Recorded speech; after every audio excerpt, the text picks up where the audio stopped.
Welcome to Never Again is Now, a podcast about anti-Semitism. In this episode, we will talk about Islamism and anti-Semitism. I'm Evelyn Marcus, and in addition to being a psychologist, I'm featured in the documentary about anti-Semitism, Never Again is Now. I am a Dutch Jew and a daughter of Holocaust survivors. In 2006, I emigrated to the United States because of the rising anti-Semitism in Europe. I am Phyllis Simbler Miller. I grew up in the Midwest and in a community where our parents and grandparents had fled the Czar and had come at the turn of the 20th century. And I am also the founder of the free nonfiction Holocaust theater project, thinedgeofthewedge.com. In September 1970, only 25 years after the end of the Holocaust, my U.S. Army officer husband and I were stationed in Munich, Germany, and this changed our lives forever. Dexter van Zile is an investigative journalist based in Boston, Massachusetts. He has researched and written a lot about, or extensively about, Christian anti-Zionism. Since March of this year, Dexter is the managing editor of the website and online newsletter Focus on Western Islamism, established by the Middle East Forum. Focus on Western Islamism educates its readers about the threat posed by Islamism and the efforts to counter it in Western democracies.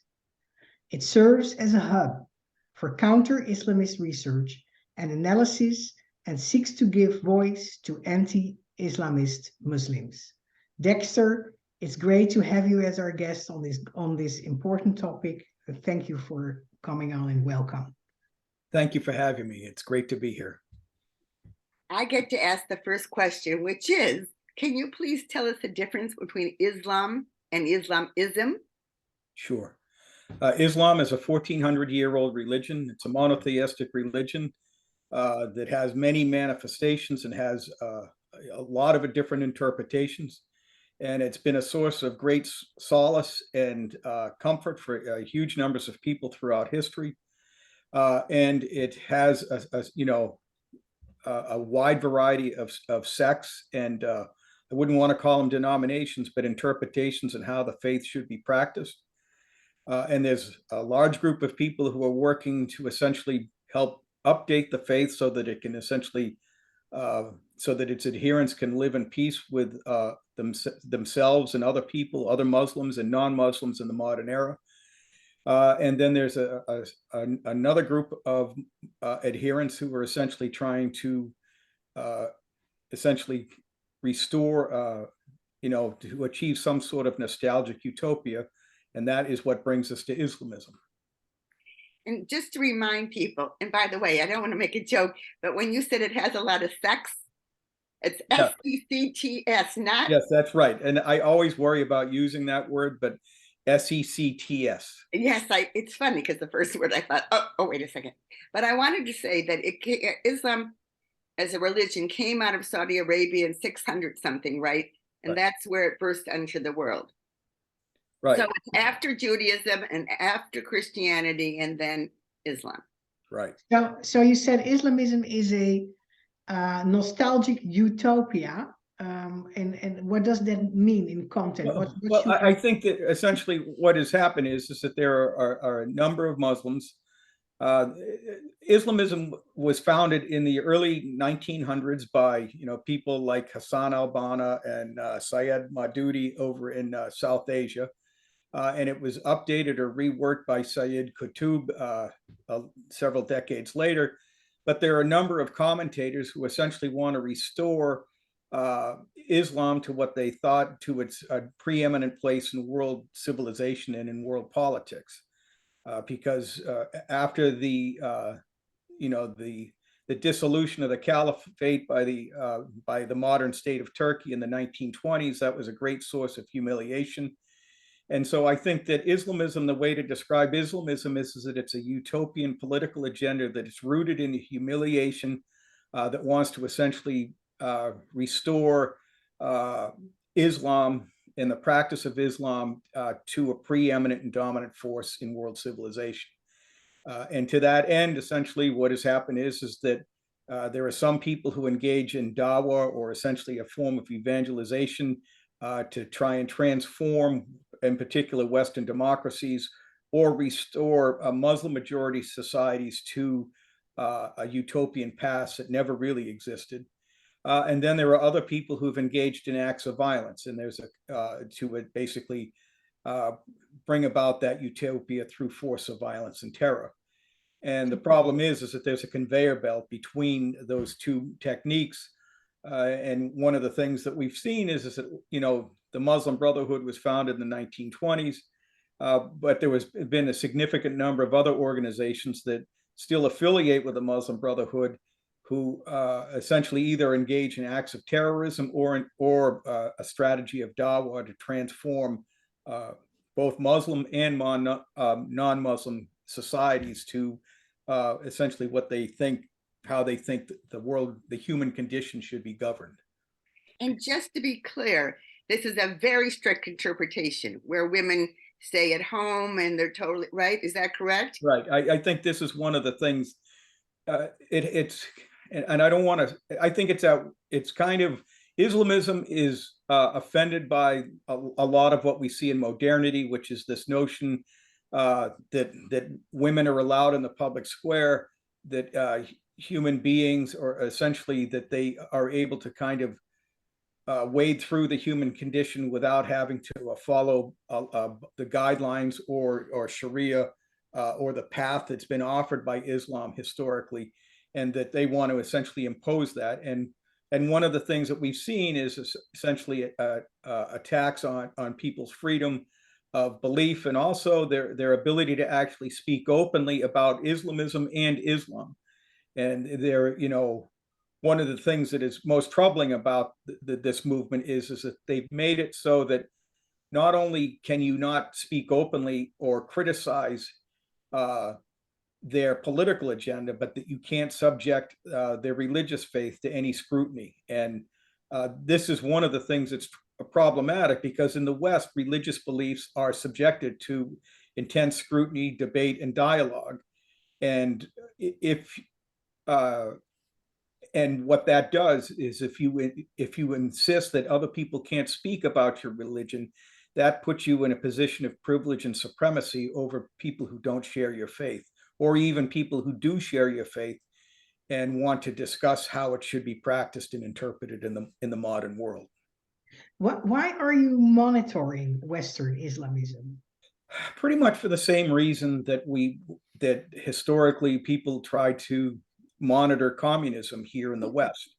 And I don't, because it's a political agenda that's rooted in a religious belief or in a religious system, but it's an authoritarian political agenda that seeks to deprive people of their freedoms, and also works to undermine the constitutional order of Western democracies, pretty much the same way that the communists did in the aftermath of World War II. And one of the interesting things is that just as the communists used the freedoms that were accorded to them, the right to free speech, for example, to essentially work to impose or bring about their authoritarian political agenda and pursue their utopian worldview and their ideas, Islamists have essentially used the same freedoms, like the freedom of religion and free speech, to essentially undermine other people's rights to those very same goods as well. Exactly. So what is the threat of Islamism to the Jewish state and to the Jewish people in the diaspora?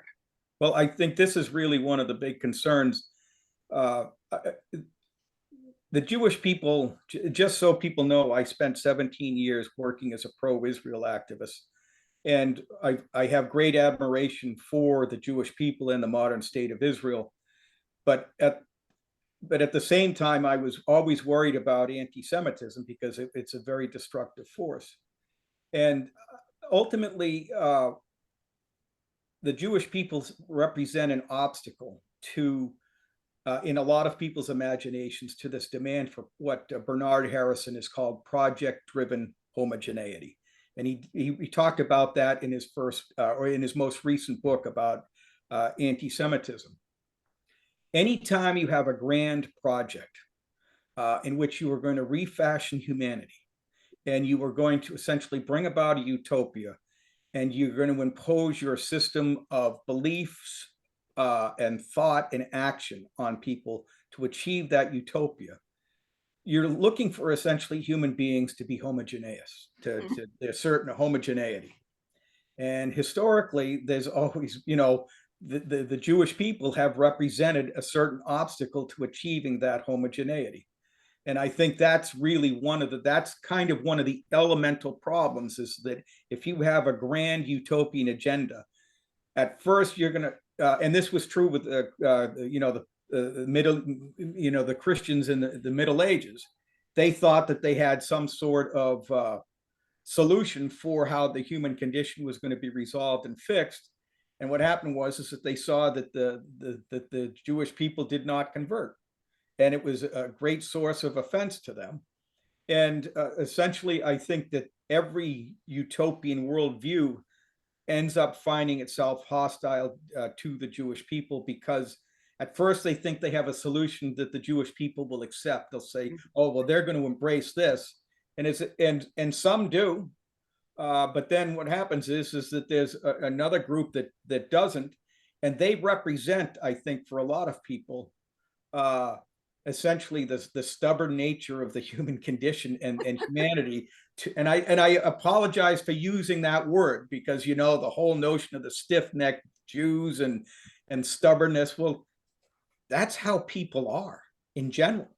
Okay, I'm as stiff-necked as anybody else, and so I think that that's really what's going on, is that there are people who look at the Jewish people as an obstacle. And the Christians, there's some of us who just look around and they say, "You're still here? Why?" And I think it's kind of like the end of Ferris Bueller's Day Off. I don't know if you've ever seen that movie, where he looks directly at the camera and says, "What are you doing here?" And I think that that's how it is for a lot of people when they deal with the Jews, Islamists included. That's a very interesting take on anti-Semitism, and adds to the explanation we're still trying to find for the recurring anti-Semitism again and again and again over history in all cultures, almost all cultures, or many cultures. It's happening, and this is an interesting part of an explanation. What was the book that you mentioned? I think it's called Blaming the Jew, Politics and Delusion. But Bernard Harrison, he's written a number of stellar books, or at least 2 stellar books about anti-Semitism. And I actually have it somewhere in my basement. I could grab it, but I don't want to interrupt the filming. Okay, thank you. Section, but no, but thank you for introducing that book to us. Yes, Yeah. and I want to just ask one little thing before Evelyn goes on. This concept of utopia as homogeneous is really an interesting concept that I don't think I've heard spoken about before. I always think in terms of, they think they're right, we should all do what they want, whoever the they is. But that they actually think it's a utopia when everyone is exactly alike is fascinating for me. I mean, do you know where that thought comes from? I mean, is it basic psychology, or? I think people always have had a tough time with difference.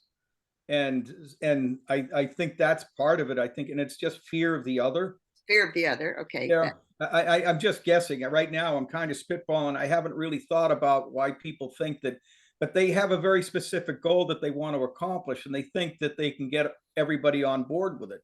And we see that impulse manifest itself in authoritarian ideologies all the time.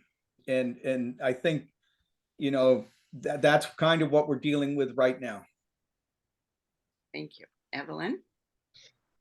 So, anti-Semitism is the term used for discrimination against Jews, and Islamophobia is the term for discrimination against Muslims. Both terms refer to Both terms refer to a similar phenomenon, discrimination of a religious or ethnic group. Yet, these terms are applied in a very different way. Can you please elaborate on that? Well, one of the things that whenever we write about Islamophobia at the Middle East Forum and at Focus on Western Islamism, we put it in quotation marks, and that is not to deny the reality of anti-Muslim bigotry, which we condemn, but we want to essentially document and highlight the manner in which accusations of Islamophobia have been used to essentially silence criticism of Islamism, of Muslims, and to basically silence any discussion of Muslim theology, scripture, and belief. Every religion in the world today is subjected to criticism, analysis, and hermeneutics, some of which are pretty rough and aggressive, because people have different opinions about the proper response to the world condition, or the human condition. And one of the things that I have seen is the manner in which essentially it's used to kind of silence criticism of people who embrace Islamism as a method of essentially achieving dominance and supremacism over other human beings, whether they be Muslim or non-Muslim. Because if you are an Islamist, you essentially think that you have the right to decide how other people are supposed to live. And it's not just like so that you can live free, but you will actually work to basically take away other people's freedoms. And one of the things that I've been thinking about recently is that, and I started to read, and this is going to sound like it's coming out of left field, but I've been reading a little bit about slavery here in the United States in the 1800s. And in the 1800s, we had a group of people who thought that it was okay for them to oppress and mistreat their fellow human beings because they had the proper skin color.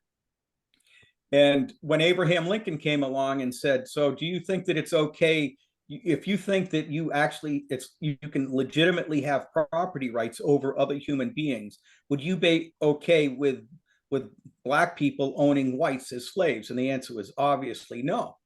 And they came up with an explanation as to why white people were superior to Blacks. And the interesting thing is that when the abolitionist movement really got going, one of the first things that the slaveholders did was they worked to prohibit the mailing of abolitionist literature into the southern states.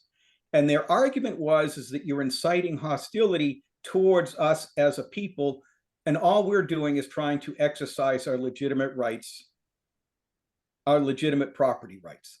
Okay? I think there's a similarity, because what we see is the Islamophobia charge is essentially an attempt, it's an allegation level to make people feel guilty for inciting violence against Muslims, when in fact what they want to do is have a discussion about Islamism and Islam in the modern world. And I think that the Islamophobia charge is essentially the same, is motivated by the same impulse as the laws, the advocacy for laws to stop people from mailing abolitionist literature in the US mail, to silence that discussion, because it's a discussion that once it becomes out in the open, it's a discussion that you're going to lose, because everybody instinctively understands that, and I don't want to sound too woke, but if you invoke some sort of, right to basically oppress other people, that same right can eventually be deployed against you. And one of the ideas that's popped into my head is, suppose I wake up tomorrow morning and I have a religious belief in my head, or I've had some sort of religious experience that tells me that I have the one true faith, and that I am entitled to essentially impose my will on people of other religions because of that. How are they going to respond?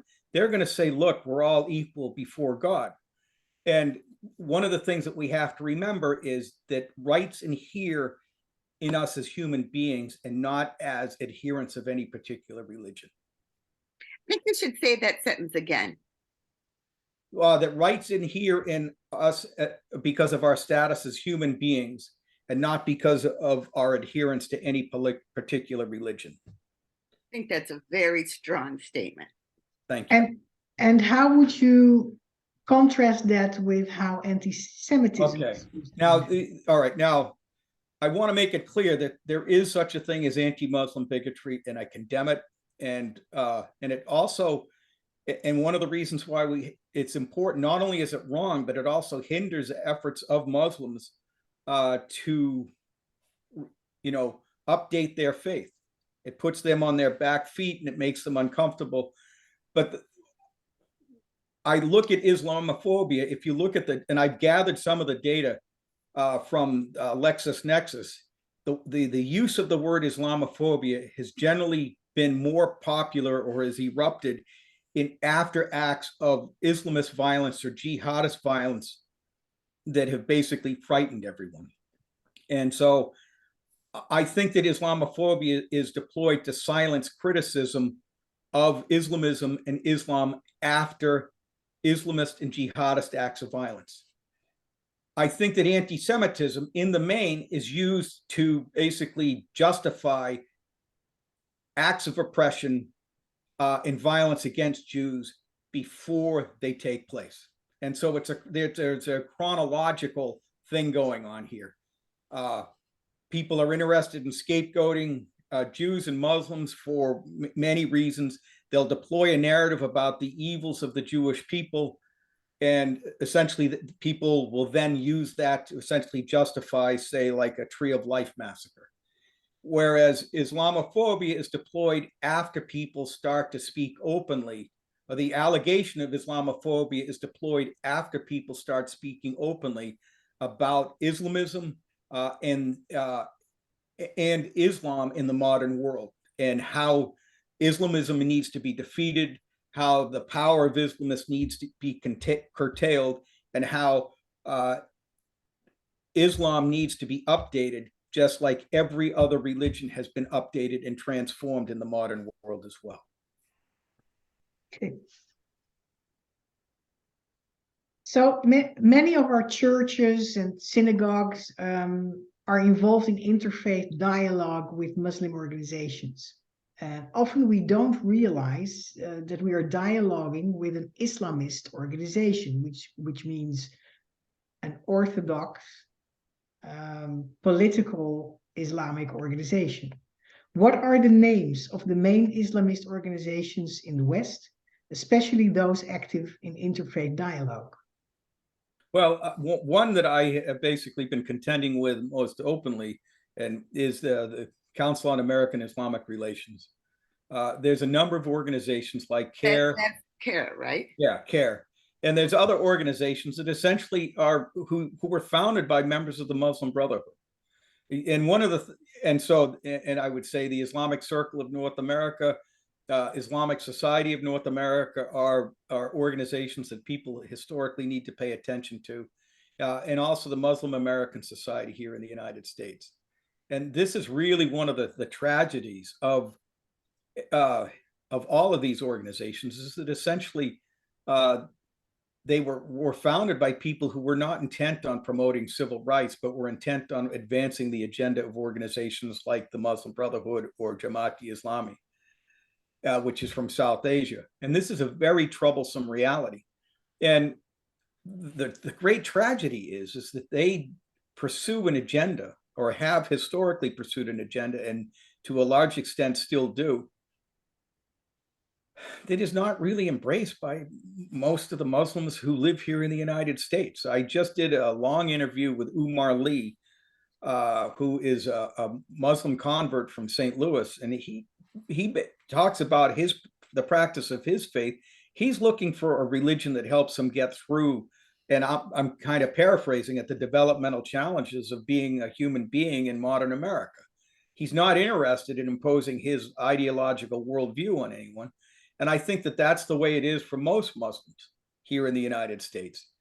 The problem is that these Islamist organizations, oftentimes they are the ones who end up being anointed by the federal government or state governments or even local governments as the representative of Muslims here in the United States. And what has happened is that they have a monopoly. They are the ones who are able to represent the community, the Muslim community, to the wider body politic in American society. And Nihad Awad, who is the executive director of the Council on American and Islamic Relations, he recently eulogized Youssef Qaradawi, who is the spiritual leader of the Muslim Brotherhood, who said hateful things about Jews. But if you go on CARE's website, you will see regular condemnations of anti-Semitic attacks in many American cities. So something doesn't compute. And so I think and I need to be careful not to paint with too broad a brush. But one of the things that I'm concerned about is that virtually, or a lot of the Muslim founded organizations here in the US have their roots in the Muslim Brotherhood of the Jamaat-e-Islami. That is an historical fact. And the question is, are they going to be able to transcend their roots?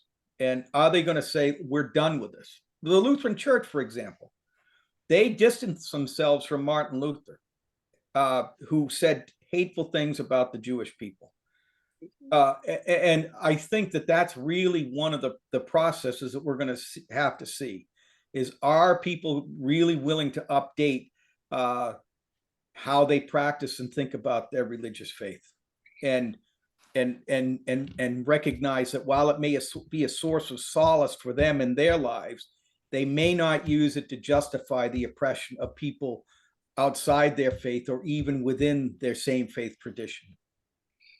Yeah, so we see, for instance, the Islamic Society of North America that you just mentioned as one of those organizations representing Muslims in America is rooted in the Muslim Brotherhood, and is, for instance, the partner is partnering with the American Jewish Committee, or is, or was till recently. I don't know exactly the status right now, but so there we have a major Jewish organization partnering with a major Islamist organization in America. And probably, I don't know why, but probably because the government also partners with the Islamic Society of North America, and the website looks tolerant, so why not? But if you look further, and I hope Jewish organizations know what they're doing, or will better investigate what they are doing when they partner with a well-known Islamic organization in America, because many are Islamists. So can people whose organizations are thinking to partner with a particular organization, is there a point in which, there's sites online that you can check facts, I forget what it is, about whatever. Is there an organization, or will your organization answer, if I were to write a question and say, I'm a so-and-so organization and I want to partner with X, is X really committed to anti-Semitism, or is it a cover? Can I email you? Right. Or someone else? All right. One of the first things I would do is I would encourage people to go to the Middle East Forum's website and just Google the name of the organization in question and see, and search for the name of that organization on our website and see what data we've actually been able to publish about that. And and then if you have interactions with the local leaders or the local chapters of the organizations that we've written about, we say, so what's your take on this? And ask them and I don't, and that's going to be a tough decision that every organization local is going to have to contend with. And also another thing, and this is going to sound very silly because I'm a professional researcher, but one of the things that I've always done is that if I'm coming across a public figure in religious life here in the United States, one of the things I immediately do is I search their name and I plug in the word Israel. Okay, and right now I'm more about defending Western civilization and from a religious authoritarianism than I am about just confronting specifically anti-Semitism. The problem is that oftentimes every authoritarian movement has a problem with the Jewish people or the modern state of Israel. So it's a marker. And so once you discover that, you know, or you can go onto their website and you can actually just plug in Palestinian or Palestine and see what type of information or misinformation they're broadcasting about it. And one of the things that, you know, that I have, and this, I don't want to go too far, but the same strategy, well, I don't think you can go too far, but the same strategies that have been used to delegitimize, demonize, and disorient Israeli Jews have basically been deployed against Westerners and Americans. The same strategies, the same tactics. They portray Israel as being a state born in original sin. Well, the 1619 narrative is the same thing about the United States.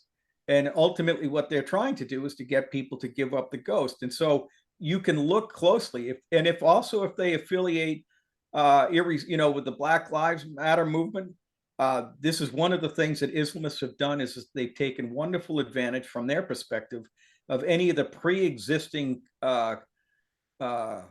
controversies and disagreements and divisions within the societies that they operate in. And they've done this in Europe, and they've done it, you know, very well in the United States as well.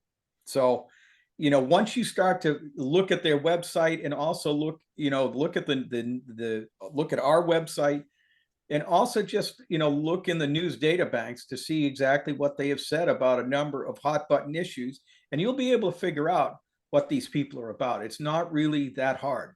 Okay, so what you're saying is due diligence. Right. You get in bed with these people. Yeah, and the Middle East forum website could be a good start. Yeah, and I'm going to put the link at the end of the interview. Thank you. Okay, we're about wrapping up. We're going to give you last words, but I do think that many of our listeners know about the Muslim Brotherhood, but for those of perhaps our younger listeners, would you just give like a 2 or 3 sentence wrap up of who they are? And what they want. Well, the Muslim Brotherhood was essentially founded in the 1920s. In Egypt, right? Yeah, in Egypt. And essentially it spread out throughout the Middle East, and it promoted essentially this nostalgic view and explanation that the reason why Muslim peoples were no longer no longer enjoying the status, the preeminent and dominant status that they historically enjoyed, was because people were not practicing Islam properly. And they went after the rulers of the region as well. And what happened was that the rulers in the Middle East, they figured out they could either bribe them and give them money so that they could go cause trouble outside of the Middle East, or they could periodically throw the leaders in jail. And essentially what has happened is that not only did they serve as the justification or the ideological bedrock for groups like Al-Qaeda and Hamas, which is essentially an offshoot of the Muslim Brotherhood, one of the things that they did was that they promoted this notion of dawah to essentially undermine Western democracies, who they regarded as being in a state of ignorance. And they declared that their own rulers were in this state of ignorance as well, and that they needed to somehow achieve political power. And Cynthia Farahat has recently published a book about the Muslim Brotherhood, and I've seen a webinar on it, which you can see on the Middle East Forum's YouTube channel, which I think is important. And the problem is that has also been picked up by another organization, by the Jamaat-e-Islami group, which is headquartered or founded essentially in what is now Pakistan. And essentially, so there are a number of different flavors of this religious authoritarianism that's rooted in Islamic nostalgia. And what is their plan for America? Well, I think that what they really want to do, and the problem is that whenever you start talking like this, people think you're crazy. But essentially what they're hoping to do is to essentially, I think, exhaust us. And there was a document that said that they were engaged in civilizational jihad. And what they were hoping to do was to essentially undermine confidence in our own way of life, and essentially impose a caliphate on somewhere in the world, and then use that to govern Muslims throughout the world. And the thing is that in the United States, there's an awful lot of people. We're in kind of a doldrums. We're in a sense of we're not happy about the direction of our society, and there's an awful lot of people that feel guilty about Western civilization and American history. And one way to get out from under that burden of guilt is to essentially either embrace a political view that continually levels the charge of Islamophobia to protect the minority, or actually convert to Islam yourself. And I think that's it's a campaign of exhaustion and disorientation. And the thing is that it's hard once you start talking about this. You have to be careful not to overstate their strengths, because I think we can defeat them. And you also have to be careful not to allow yourself to become a mirror image of your adversary, so to speak. That was very well said. Can you give us your last thoughts, particularly, this has been an incredibly enlightening interview, but what can we as individuals, so we're not going to be the leader of an organization and figure out what can we do individually to offset this kind of insidious undermining of American values? Well, I think one of the things is that we maintain a commitment to free speech in American society and in the West in general. And also, I think that we need to align ourselves and serve as allies to the best we can to people who are working to promote the rights of women in Muslim majority environments, and also essentially work with reformers. When I first started and also to protect the rights of ex-Muslims and listen to their testimony as well. But we need to do that without insulting the religious sensibilities of people who are still in the faith. But one of the interesting things, and I'll close with this, is that when I first took this job in March, a couple of weeks after it, I said, man, this is really pretty overwhelming, because I started to learn more and more about the threat of Islamism, and I was like, this is just unbelievable.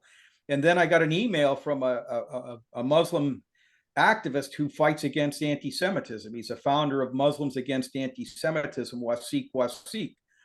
And I said, oh my word, there is hope. And then I interviewed Umar Lee, and he is very critical of anti-Semitism. And it's very clear that, or at least to me, I don't think that he's interested in using Islam as a method to oppress his fellow Americans. So I think we need to remain hopeful. And I think that, and also look at signs of reform. Take a look at Iran. There are people right now that are risking their lives to defeat that tyrannical, theocratic regime. They're sacrificing their lives after, how many years? 40, 89, 99, 2009, 2000, more than 40 years of terrible oppression by these people. And I think we have signs that we're starting to recognize that Muslims don't want to live under Islamism either. They don't want to live under that agenda. They don't want to live under that regime. And once we recognize that, and I think it'll be much easier to remain hopeful and rational. And where can we find Muslim reformers and moderate Muslims? Well, you can read, you can go to Islamism.news, because we are actually working to promote their writings. There's a group called Muslims Against Anti-Semitism. And also I just heard about this from Umar Lee. There's a Talif project, which essentially looks like they are essentially promoting a moderate, non-confrontational practice of Islam. And one of the things that I think that Daniel Pipes has always argued is that the United States is going to play a significant role in the modernization of how Islam is practiced, because we are pretty rough on religious authoritarians here in the U.S. Dexter, thank you so much for this interview. Really, it's been enlightening, and we just so much appreciate it. And we thank our listeners for listening. And for any of you who have not yet watched the documentary starring Evelyn of A Never Again Is Now, you can see it on Amazon and YouTube. You can learn more about my free nonfiction Holocaust theater project at thinedgeofthewedge.com.